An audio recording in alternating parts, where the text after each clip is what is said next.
No matter what happens, please don't break the circle. Drake and his wife, Dr. Marco Matheson, and Tracy North. Temperature's dropping slowly, 1 degree. I know, but you have to speak louder. Bagaimanakah jika dukun atau paranormal harus beradu mekanik dengan seorang saintis atau ilmuwan? Itulah mungkin gambaran dari film ini. Halo sobat, pintu teater 1 telah dibuka. Kali ini Mimin bakal ngebahas salah satu film yang berjudul Red Light. Film ini mengisahkan tentang dua ilmuwan sains yang hobinya adalah membongkar rahasia para dukun-dukun bodong seperti pesulap merah. Pada awalnya aksi bongkar-bongkaran tersebut berjalan dengan mulus. Bahkan mereka berhasil membuat dukun-dukun itu masuk penjara. Namun di tengah cerita datanglah seorang paranormal yang namanya sudah melejit di jagat raya selama 30 tahun. Dan tentu saja ilmuwan sains itu lantas langsung mencoba untuk membongkar kebohongannya. Apakah mereka akan berhasil? Tanpa menunggu banyak lama, mari kita mulai intronya.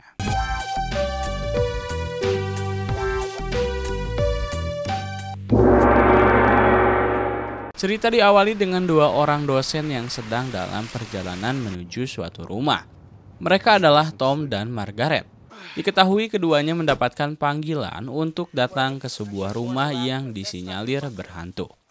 Kerap kali satu keluarga kecil itu sering mendapatkan gangguan. Sedangkan Tom dan Margaret adalah orang yang suka mengungkap kebohongan para paranormal palsu.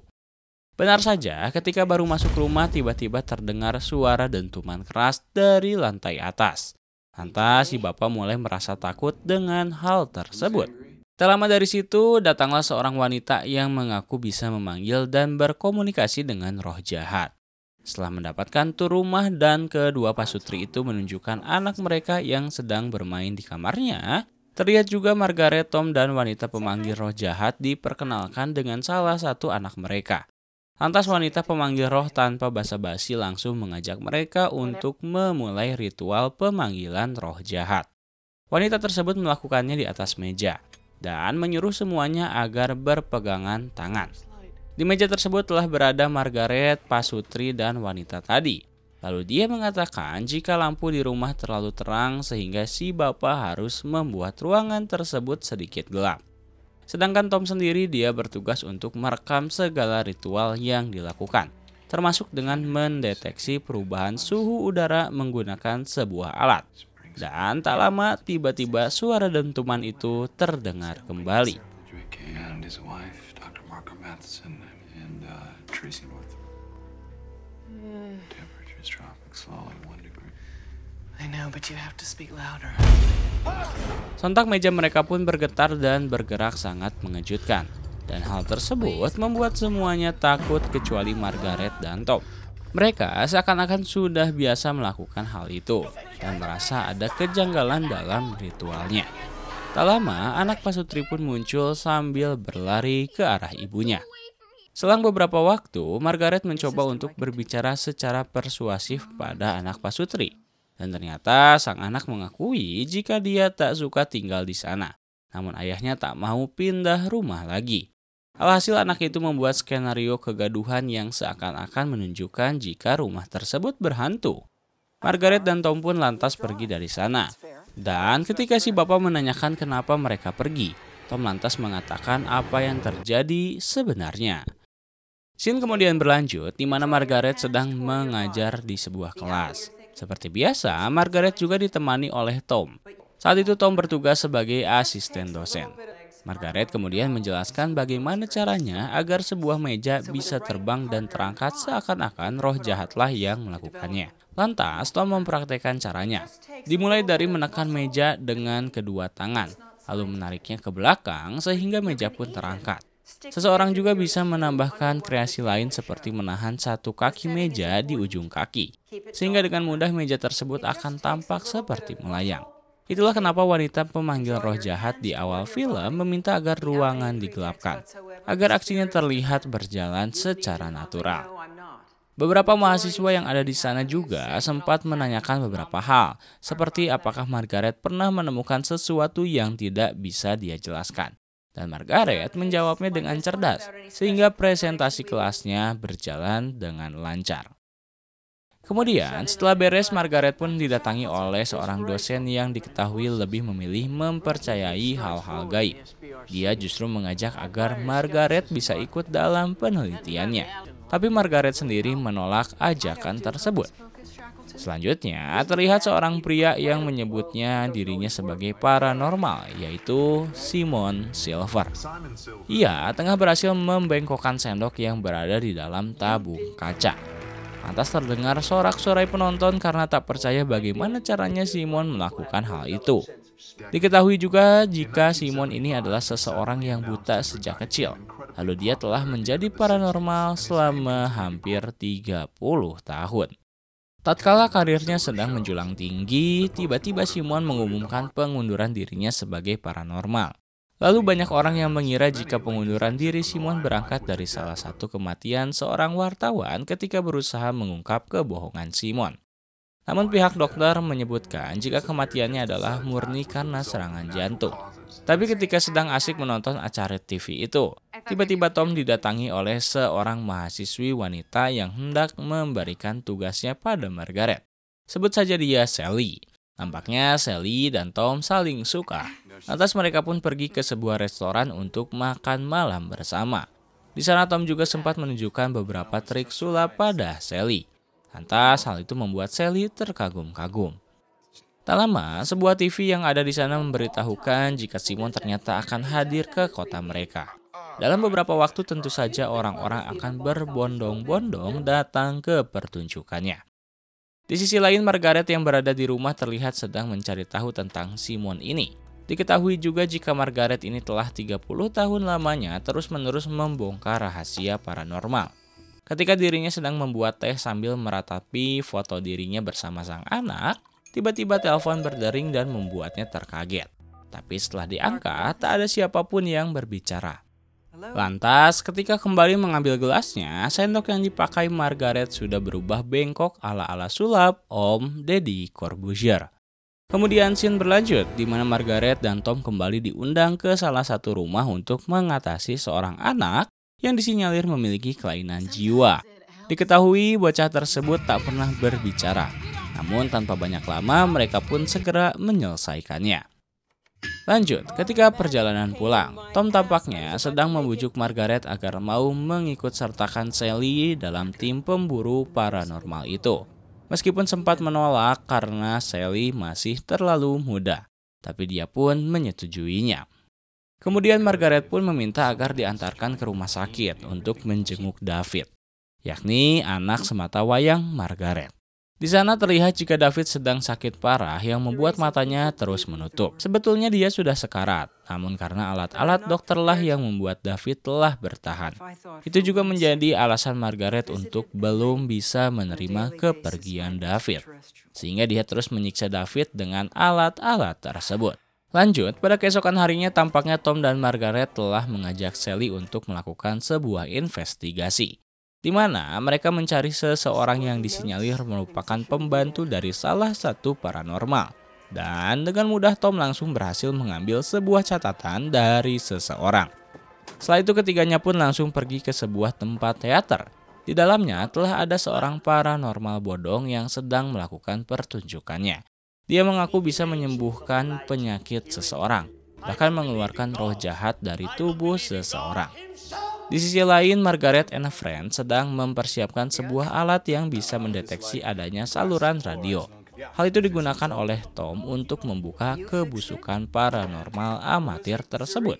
Dan ketika Leonardo sedang memperlihatkan aksinya dengan gaya orasi, tak lama Tom menemukan sebuah saluran radio yang menghubungkan antara Leonardo dengan krunya di belakang panggung. Terdengar seperti suara seorang wanita yang terus mengarahkan Leonardo. Dia menyebutkan nama, penyakit, bahkan alamat tinggal si penonton. Tentu saja itulah yang sebelumnya dilakukan oleh tim Leonardo, yakni mengumpulkan data orang-orang yang datang ke seminarnya. Tapi karena Tom sudah menemukan kebusukan Leonardo, lantas ketiganya pun langsung mendatangi wanita yang ada di ruang audio. Margaret juga tak sendiri, dia dibantu oleh pihak kepolisian untuk menangkap Leonardo bersama krunya. Di sisi lain, Simon terlihat sedang menghadiri salah satu acara talk show TV. Pria buta tersebut lantas mengaku soal dirinya yang bisa membaca pikiran manusia. Bahkan bisa dengan detail menyebutkan barang apa saja yang ada di dekatnya. Tapi tak selang lama dari itu, tiba-tiba TV dimatikan oleh Margaret. Lalu dia mengajak Tom untuk kembali bekerja. Ketika di dalam lift, Tom berusaha membujuk lagi Margaret agar mau mengusut kasus Simon. Tapi nampaknya Margaret memiliki sebuah ketakutan pada Simon. Lantas setelah keluar dari lift, tiba-tiba mereka dihadang lagi oleh seorang profesor bernama Paul. Di situ lagi-lagi Paul bersikeras untuk mengajak Margaret ikut serta dalam penelitian Simon. Yang dimana penelitian itu akan memvalidasi jika ilmu paranormal bisa dijadikan pengetahuan baru. Sempat menolak, tapi akhirnya Margaret pun kesal dan mencoba membuktikan jika ilmu tersebut hanyalah trik sulap belaka. Margaret saat itu mencoba untuk memperlihatkan triknya pada Paul dengan menebak gambar yang ada di dalam kartu. Dan Margaret berhasil menebak semua gambar tersebut karena pantulan kacamata Paul. Kemudian, scene berlanjut di mana Margaret kali ini diundang ke sebuah acara stasiun TV ternama yang di dalamnya sudah ada para anak buah Simon. Alih-alih berdiskusi tentang ilmu fisika dan membandingkannya dengan paranormal, kali ini Margaret dihantam habis-habisan oleh ketiga orang di sana, termasuk hostnya. Bahkan saat itu Margaret dilontarkan banyak pertanyaan yang membuat dirinya masuk ke dalam jebakan keyakinan hal gaib. Di situ, Tom yang menonton acara tersebut bersama Sally tampaknya sudah mengetahui jika Margaret hanya akan dipermalukan di depan jutaan orang. Singkat cerita, Margaret pun memutuskan untuk walk out dari acara tersebut, lantaran merasa dijebak oleh para kacung Simon. Di sini kita dapat mengetahui jika Simon bukan hanya menjadikan paranormal sebagai mata pencahariannya, tapi juga dia berniat untuk membodohi masyarakat. Setelah itu, Tom lantas mendatangi rumah Margaret dengan hati penuh emosi. Pasalnya dia kesal kenapa Margaret begitu takut pada Simon. Padahal Simon saja dengan paranormal bohong lainnya, mereka hanya melakukan trik sulap dan membodohi masyarakat, ucap Tom. Dan disinilah terkuak kenapa Margaret begitu enggan menghadapi Simon. Dia mengatakan jika satu kali waktu dirinya pernah berpapasan dengan Simon di acara yang sama. Kala itu Margaret sedang berusaha untuk menjatuhkan Simon. Tapi yang terjadi adalah sebaliknya. Margaret justru diseret oleh Simon pada titik kelemahannya, yakni sang anak yang sedang jatuh sakit. Simon berhasil membuat Margaret terdiam dalam acara tersebut. Dan sampai sekarang dia tak berani lagi untuk mengusik pertunjukan Simon. Apalagi mereka yang hanya berdua dan tak punya banyak dukungan dari pihak berwajib. Di sisi lain dalam pertunjukan Simon terlihat sedang mengobati salah satu pasiennya. Dia membawanya ke atas panggung, bahkan melakukan operasi tanpa bantuan peralatan alias hanya dengan kedua tangannya saja. Setelah alih-alih menyembuhkan, tiba-tiba Tom pun mendatangi pertunjukan tersebut. Ia datang tanpa Margaret dan Sally. Emosionalnya terus memacu adrenalin Tom hingga mencoba menguak kebohongan Simon lewat peralatan canggih yang biasa Tom pakai. Namun ketika mencoba menyalakan alat tersebut, secara bersamaan Simon langsung tahu keberadaan Tom. Lantas terjadilah ledakan dahsyat dari ruangan Tom, bahkan menimbulkan suara yang cukup keras.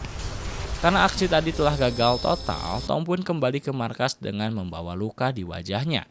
Tapi alangkah kaget bukan main, Tom mendapatkan Margaret telah terjatuh dari kursi dan terkulai lemas. Sontak Tom membawa Margaret ke rumah sakit.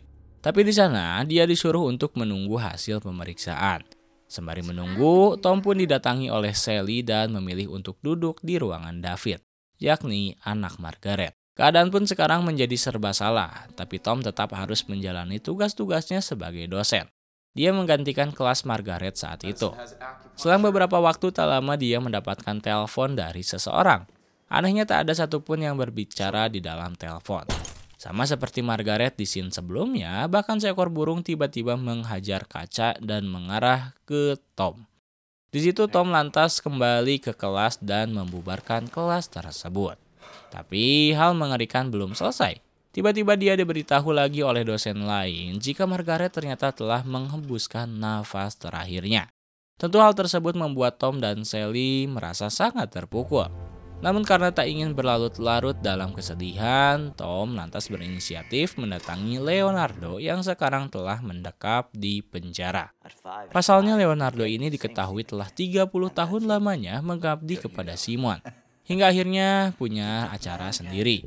Namun kala itu Leonardo tak membuka informasi apapun pada Tom, justru hanya memperingati Tom agar menjauh dari Simon. Selepas itu Tom yang masih penasaran siapa Simon sebenarnya, lantas mencoba membuntuti Simon dari belakang seusai pertunjukannya. Ketika sedang asik membuntuti, tiba-tiba dia dibuat terkecoh oleh mobil bodyguardnya, sehingga dia gagal dan lagi-lagi Tom hampir menabrak seorang nenek tua yang bersikap aneh. Dia menunjuk Tom lalu pergi meninggalkannya. Tapi aksinya masih belum selesai. Dia mencoba mendatangi sebuah apartemen yang dicurigai Simon sedang berada di sana. Tapi sial, Tom tak memiliki petunjuk apapun saat masuk. Dia hanya mendapati apartemen yang sepi dengan lorong panjang. Hingga Tom menemukan sesosok wanita berwajah seram bahkan dikagetkan oleh bodyguard Simon. Tapi alhamdulillah Tuhan masih menyayangi sehingga Tom pun kembali ke rumah. Namun alangkah kaget sekaligus tercengang ketika Tom bermimpi dirinya telah mengapung di atas tempat tidur. Lalu ketika bangun tiba-tiba dia melihat wajah Simon yang membuatnya panik setengah mati. Lalu berubahlah film ini menjadi agak horor ketika rumah Tom dihantui oleh suara-suara aneh yang terdengar di sudut-sudut ruangan. Bahkan kala itu Sally sendiri yang sudah serumah sama Tom kebingungan apa yang sebenarnya terjadi. Tom pun keluar dari rumah dan menemukan seekor burung yang telah mati di depan pintu. Lanjut, dia pun lari ke seberang jalan untuk mengejar bila mana Simon memang benar masuk ke rumahnya. Tapi karena hasilnya nihil, lantas Tom dan Sally pun kembali ke rumah. Dan ujian pun makin bertambah ketika mereka melihat seisi rumah sudah berantakan tanpa sebab. Tak lama, dalam TV pun menyala dan memberitahu jika Paul akan melanjutkan penelitian terhadap Simon. Sontak keesokan harinya, dengan keadaan marah, Tom mendatangi Paul karena ingin diajak masuk sebagai peneliti di sana. Paul awalnya menolak karena slot peneliti sudah penuh, tapi karena Tom memaksa sehingga Paul akan memberinya ruang. Di sisi lain, karena penelitian Paul dibuat secara tiba-tiba, hal itu justru berdampak besar kepada jadwal pertunjukan Simon yang harus ditunda terlebih dahulu. Sementara di sisi lain, laboratorium Paul sekarang tengah dibanjiri oleh para wartawan karena penelitian ini dianggap sangat viral dan penting. Tak selang lama akhirnya Simon pun datang bersama asisten pribadi wanitanya. Dia langsung dikenalkan oleh beberapa profesor dan doktor yang terlibat dalam penelitian tersebut. Namun semuanya tak membuat Simon tertarik kecuali satu, yakni Tom. Lantas mereka semua pun bersiap untuk memulai penelitian tersebut. Dari sini kita bisa mengetahui sebetulnya niat Margaret dan Paul itu sama. Namun yang membedakannya adalah penelitian Paul dibuat untuk mendukung Simon dan bukan murni ingin membuktikan sesuatu. Lanjut, setelah penelitian selesai, Tom membawa banyak video CCTV yang sengaja dipasang untuk mengawasi gerak-gerik Simon. Lalu Tom menyuruh mahasiswanya yang bernama Ben untuk mencari sebuah kebohongan yang ada pada Simon. Terkhusus saat Simon melakukan tes membaca pikiran.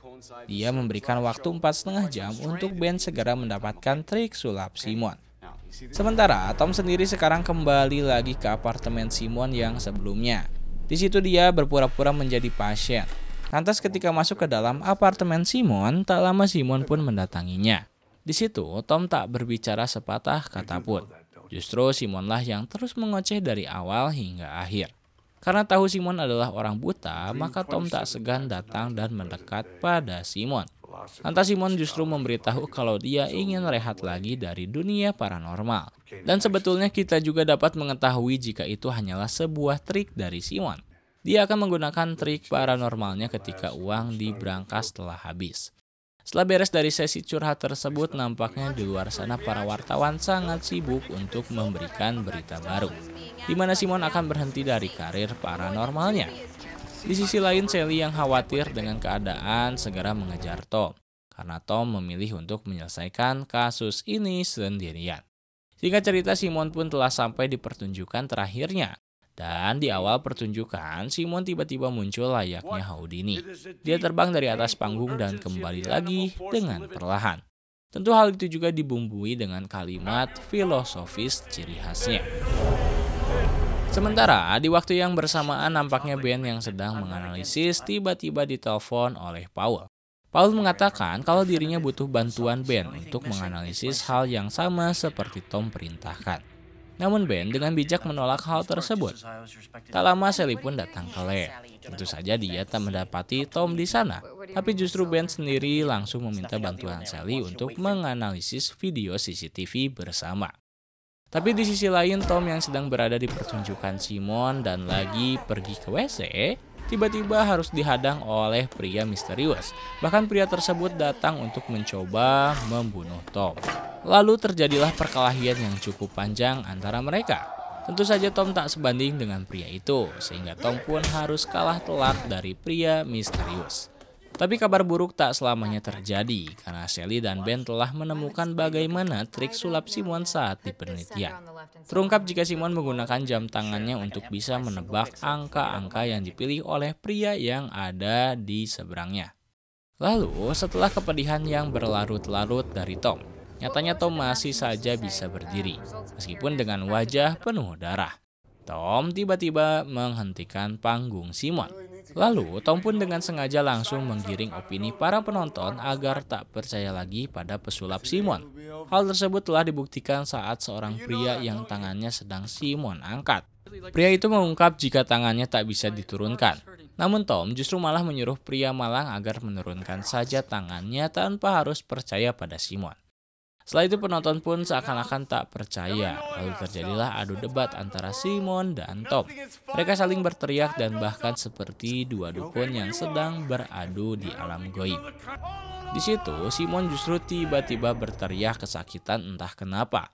Bahkan seisi ruangan pertunjukan dibuat panik lantaran telah terjadi gempa hebat hingga menyebabkan lampu-lampu pecah.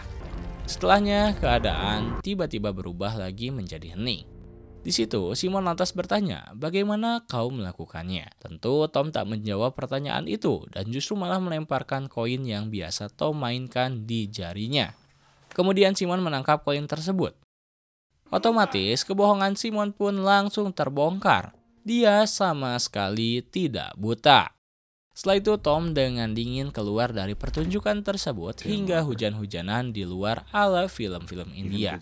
Sampai Sally mendatanginya dari kejauhan. Lantas kenapa Tom bisa mengendalikan semua itu? Bahkan gempa tadi bukanlah ulah Simon. Tom di akhir film kemudian menjelaskan jika paranormal sesungguhnya itu ada dan Tomlah orangnya. Tom selama ini telah sabar untuk tak mengeluarkan jurus-jurus goib tersebut karena takut melemahkan ilmu sains. Tapi karena Simon orang yang begitu keras, maka Tom merasa perlu membuktikan mukjizat tersebut padanya. Hal itu dilakukan agar Simon mau bertobat kepada Yang Maha Kuasa dan menghentikan aktivitas syirik tersebut. Akhir cerita, Tom pun melepaskan alat-alat dokter yang ada di tubuh David. Karena David sendiri sudah tak bisa hidup normal lagi, alias sudah mati sejak lama. Tamat.